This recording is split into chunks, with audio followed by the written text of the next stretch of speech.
Media as we continue with news and views this morning. And we have had our Salaamedia Reporter, Hasina Gori, out in Turkey in the earthquake region.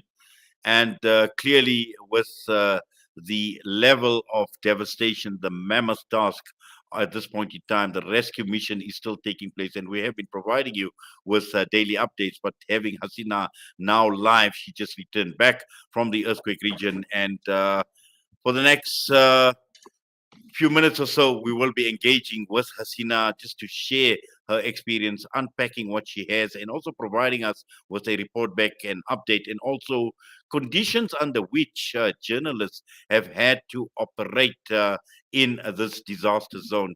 So we have got right next to me Hasina. Assalamu alaikum wa rahmatullahi wa barakatuh. Alaikum salam. Shukran for having me. It's been, 11 days on the ground in Turkey, coming to you from that southern region, just trying to encapsulate, I think, for the audience that we have, what's really taking place on the ground and to give them a sense of the devastation that's happened. Yes, I just want to take you back before you knew you were going to Turkey, right? You've heard about the earthquake. How does a journalist actually prepare themselves mentally, physically? Because we know for the fact that with the disaster and the mammoth earthquake, we're talking about 40 million people that were affected, well over 100,000 buildings that had actually come down. Were you prepared mentally from here before you had actually gone down? I think that physically preparation was a bit harder for me. I hadn't been working at that time before I started. So I think it was reminding myself of being a field reporter. But mentally, it was just watching that pictures and trying to understand what we were going to, what was the situation going to be on the ground. We spoke with different aid organizations, people on the ground, to just get a sense. And we were told to prepare for the worst case of not having a place to sleep, not having any food, to bring snacks where we could, because most of the stores were either completely empty because there was no stock, or they had cleared out because of fear of looting. I also prepared by just taking necessities that we would need to still look presentable on air. With us toiletries, but I think emotionally preparing myself, we went just past the 72-hour, that golden hour of recovery. So we did not get to see as much of the physical rescuing, but I was preparing myself for that seeing of death, that you'd have to, see the grief that you're going to see. I think as a journalist, sometimes you remind yourself you're there to report, and your grief cannot overshadow those that are actually in the situation. So I think I was very more mentally preparing myself and emotionally preparing myself for those scenes that we were going to see once we got there. But I don't think anything prepared me for just how vast that devastation was. Exactly. And I think for journalists like yourself, and also I'm sure you've experienced this with many journalists that were there, and also at the same time, the relief organizations, the conditions under which you're going to be operating, abnormal conditions in every way whatsoever. What were some of those experiences like? I think, being on the ground, you understand that an earthquake is not just a building that gets devastated and maybe just the people around that are affected. It's everyone within that community, but also everyone that's coming to assist, because the infrastructure has been, completely damaged. There's no place for people to stay. People were either staying in vehicles or in tents in the camps that were being provided. Most of the aid organizations either stayed between one of those two options and then moved after a few days, away into other camps or into hotels that were still standing. For those that stayed in hotels, especially in the Hatay province, it's a multi-level building. You have that fear of tremors. You're feeling those tremors as well. So that added on another kind of a level of fear that was coming through.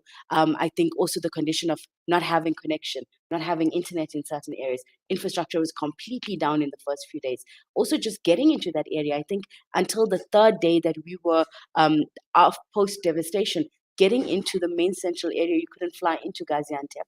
You had to come in from Istanbul and drive, or fly into to other areas in the regions. The roads were damaged. So there was no main roads that were open. By the time I got there, most of the roads had started being opened. Some of the roads were now, airports were now working. Also, relief organizations were sending truckloads from Istanbul. So that caused major traffic. So there was a lot of abnormal circumstances that people were working on, and then given the weather as well, coming from South Africa, I don't think we ever are ready if we've never experienced winter like those that are in the southern parts of Turkey. Yes, and also for the government of Turkey, like for instance, the Turkish authorities are now dealing with a calamity in the country for their people, worried about their people. But at the same time, you've heard this, you've got this entire world that has now converged into Turkey, and I'm sure you must have seen that. You must have seen it at the airport in Istanbul where you landed, where this whole international contingent, not only journalists but aid organizations, aid coming in from all around the entire world, and just managing and coping with that must have been quite a challenge as well. There's been, I think that's why it took, in certain places such a long time for certain airports to open, because the flights from Istanbul to Kahramanmaraş and to Gaziantep for the first few days were just aid organizations, planes that were being allowed to land and send in relief. You had your national organization, AFAD, needing to get into those areas and put up tents for people that were affected, the homeless, the displaced. We had to liaise with government officials with communications. I found that they were very, very accommodating and open at, to say, we're giving 2 weeks accreditations, to journalists that are coming in to come and cover these issues. There was a lot of, I think, planning, logistics that were being done there to go in to the areas. But what I saw a lot was from global to national in Turkey, search and rescue, rebuilding, the teams of civil engineers that are being called in now, because what happens post this is that you need to see whether or not those buildings are habitable, the ones that are still standing. Can communities go back to their areas? Can they rebuild there? So these are all the long-term plans that are also being done, amidst recovering bodies, because you can't leave decomposing bodies in those buildings either. That breeds infectious disease. It breeds a whole lot of animals and scavengers. There's so many levels to that, as well as security, because when there's a time of uncertainty, people's grief turns to anger very quickly, and that anger can then manifest into looting and violence, which there've been undercurrents and warnings that they might happen. So that also there's various levels to this devastation, and keeping up in medical as well. I mean, there's reports coming from that first few days that there was not enough medical help. People did not have access to hospitals or doctors. There was not enough beds. There was not enough hospitals available, medical staff, and so many people were devastated further just by that. So a whole host of things that come into play here. Well, clearly, there's many issues, and it's a question of prioritizing. What was absolutely important. You have an earthquake that's hit, buildings are down, people are trapped. So I suppose rescue was the key issue here. You're talking about stability, bringing about stability of the infrastructure, but just now looking at the people, looking at those whose lives were impacted, and in terms of them being accommodated, I suppose, in camps, in tents, their daily needs, their food, all of that, their well-being needed to be taken care of. What were some of your observations there? So what we saw, throughout, we traveled 1,300 kilometers over 6 provinces. So there's 10 provinces that were affected. We traveled to 6 of those, various different communities. And what we saw on surface level and from the outside, what you can see is that those that have stayed behind, that did not leave, because many have left that area. They are completely scared of the aftershocks. There have been 6,000 or more now recorded aftershocks, 3 earthquakes within a 2-week space of time. People have been scared. So we saw people having at least a tent, to be able to accommodate them. But sometimes that's 8 people in one camp. We saw clothing donations that were done. We saw food coming in. One thing about the Turkish hospitality is that they will cook themselves and take in. Whoever has means will go and come and pass out. Government was dropping off basic needs, so soup, giving the cold weather, bread, a rice dish at some point. There was also some camps where you found needs for your babies, so nappies, wipes, those kind of things, because people had left with nothing. But one of the things that really was something I don't think we would think about when we're thinking of aid was an entire table and section for charging. And it made me realize that if someone leaves at 4 in the morning from their house, running for their life, do you remember to take your charger? And in a connection world, in a world that families are now looking for loved ones, that is some of the things that they needed. So generators, chargers, power banks, those were also kind of things that people then started donating, bringing into blankets, given that it's so cold. So there was a lot of aid organizations going on, but I think where the concern is now in the next few weeks is those that moved to Istanbul, Antalya, Ankara, the western regions. They're going to be internally displaced. What happens to them? How long will family be able to have resources to assist them?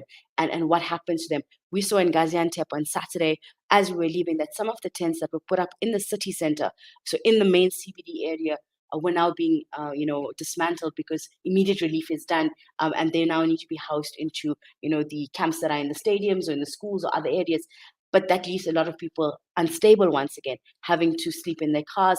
We met a family, a mom, a young mother with a child, who said she's now, she's living on the streets because there's nowhere else that she can physically find.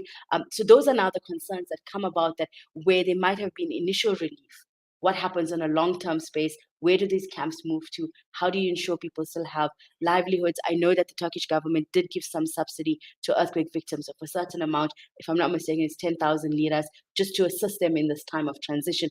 But again, how long and how long will rebuild be? So for immediate relief, I think that the Turkish government, they've admitted that it was in some way slow, but they tried their best, and the international governments have also responded quite well as well. Yes, and also I think when one looks at how Turkey is positioned, Turkey obviously had absorbed a lot of the Syrian refugees, and now we find that both Turkey and Syria, and you speak about internally displaced, and this is exactly what's happened with the Syrian refugees. And to a large extent, you've got a stable government in Turkey. We don't know how long it's going to take, and for the country to get back onto its footing, but there is a government, a stable government that is managing the process. Syria, very different. Syria is, a whole different story. We don't even know a full picture of it. The regions where the earthquake had hit in Aleppo and, certain northern Syria is rebel-led. Aid was not being able to get into that areas. Even rescue missions, by the third or fourth day of post-earthquake, they stopped looking for live bodies because there was no access, there was no assistance. I have seen some of the border posts in southern Turkey being opened up by UN and by Turkey to allow for aid to get in. But also, when you had nothing to start with, there was nothing to rebuild because there was no structures to start with. Those are the concerns that are coming in from Syria. A lot of the displaced in Turkey as well are Syrian refugees who will feel the brunt of this devastation more than the average Turkish person, because they'll be once again displaced where they found homes. Southern Turkey is on the border of Syria. It's homed and to absorb so many of the Syrian refugees in the last 11 years. Hatay has been, so a lot of the aid organizations, I think why we've seen the response we have from an international perspective so much is a lot of them had already had camps and centers set up. They were already doing aid in Hatay region, in Gaziantep, Kilis as well, because of the Syrian refugees that live in that area. So now we're finding that Syrians are found in a place of where do they go. There's also an undercurrent, a very subtle undercurrent of xenophobia that's starting to rear its head within Turkish itself, where because everyone is now feeling the brunt of inflation, of expenses, that the poorest of the poor get now victimized more. And those, unfortunately, are the Syrian refugees. And you're finding where people are saying, well, I don't have food either. Why are they given preference of getting food or given aid or given assistance? We all are also, finding difficulty. So it's going to be a challenging, to see how that it's balanced out, that, when you're giving aid, that it's given, with equality towards both sides. And also for the Syrian refugees, where do they re-find home? I spoke to, some asking them, would you go back to Syria? Some saying, yes, if I could, I would. Some are saying, how can we? So it's a place of hopelessness that people really don't know, especially within the Syrian refugees, what tomorrow holds for them. Yes, and I'm sure there are certain things that stood out for you personally, Hasina, and this will stay with you forever. What would some of them be? On Saturday, we walked through Gaziantep, which is, this province, it's the city, it was the closest city to Karaman Marash, which was the epicenter, hasn't been devastated so much, but it has seen the effects of it and absorbed a lot of the people. And we walked through the park, and there was this family sitting, and the old lady knitting. And I spoke with the lady, and she had her children, and she said, we were so scared. We stayed for 6 days out on the streets, 2 nights in the car, and then we finally decided to go to a camp. And we finally, are now going to feel safe enough to go back to our houses. That was, one of those stories that I really think, stood out. There were young children in Diyarbakir who, teenagers, whose now their entire life and existence has been shifted to now, this camp. They don't know when they're going to get back home. Some have left hours from where their home was. I think also the memories, the things we saw was the memories of people left behind.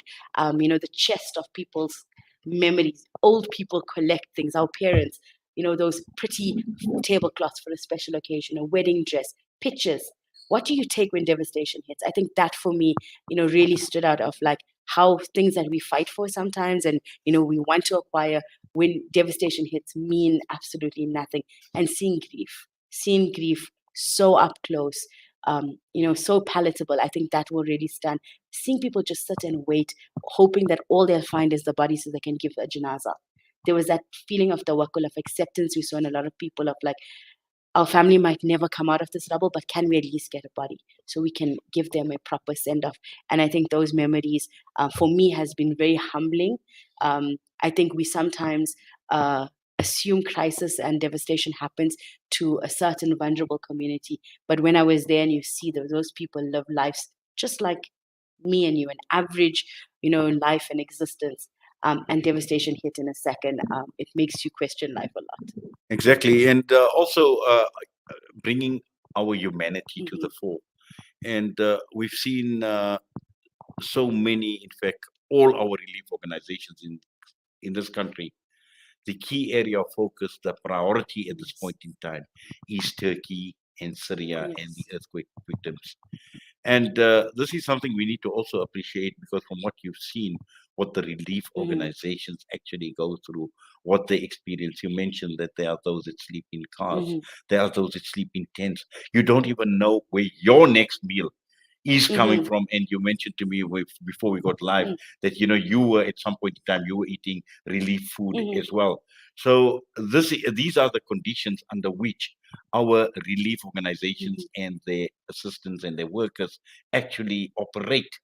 And this is the reason why we need to be even more, I would say, aware of how important it is to assist all these organizations. And I think that's for me something that coming from there was that there needs to be awareness that these crises are not just moments that happen and disappear, that assistance is needed. It doesn't matter who you support, whichever aid organization, but the work that they're doing on the ground helps and has impact and is needed.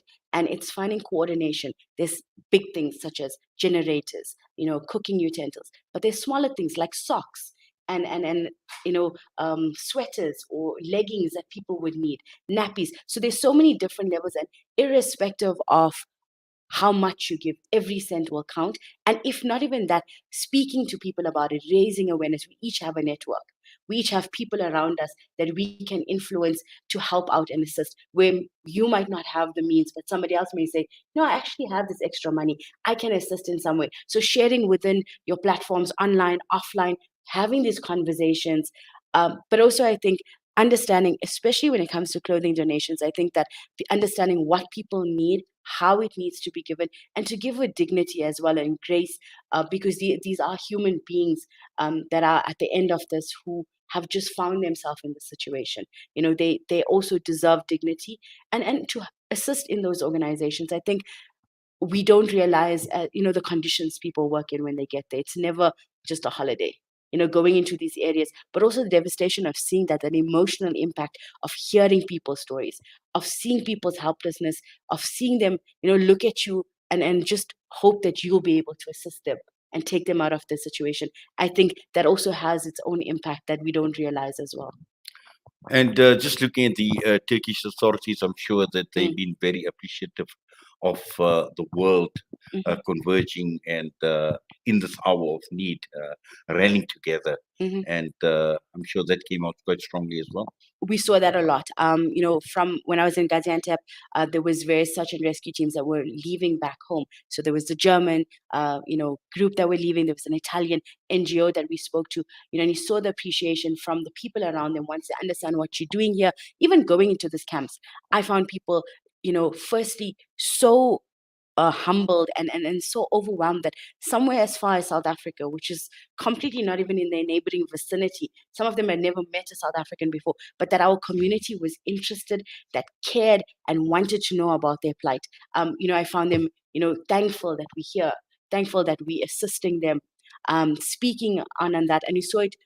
From with the gift of the givers, when they were leaving, they got a hero's welcome when they were leaving, an exit and a welcome back in South Africa from Turkish authorities, from South African government. I saw it when I was checking in Istanbul. The lady checking me in was, talking to me, trying to, find out, where did you go, what you're doing. And when she understood what I was here for, was so grateful that we came to tell their stories and to express what happened, speaking to the others around, telling them, what we were here for. So I think that they were really grateful that in their hour of need, they were not forgotten, and that people remembered the Turkish and the Syrian. Because remember, they were one of the first countries as well to open up their doors and bring in the relief refugees for Syria as well. So they are a very welcoming nation of themselves. They're also a very helpful nation. They've helped places like Bosnia during their time of need and various other regions. So I think that reciprocity right now has been something they've really been, in gratitude of.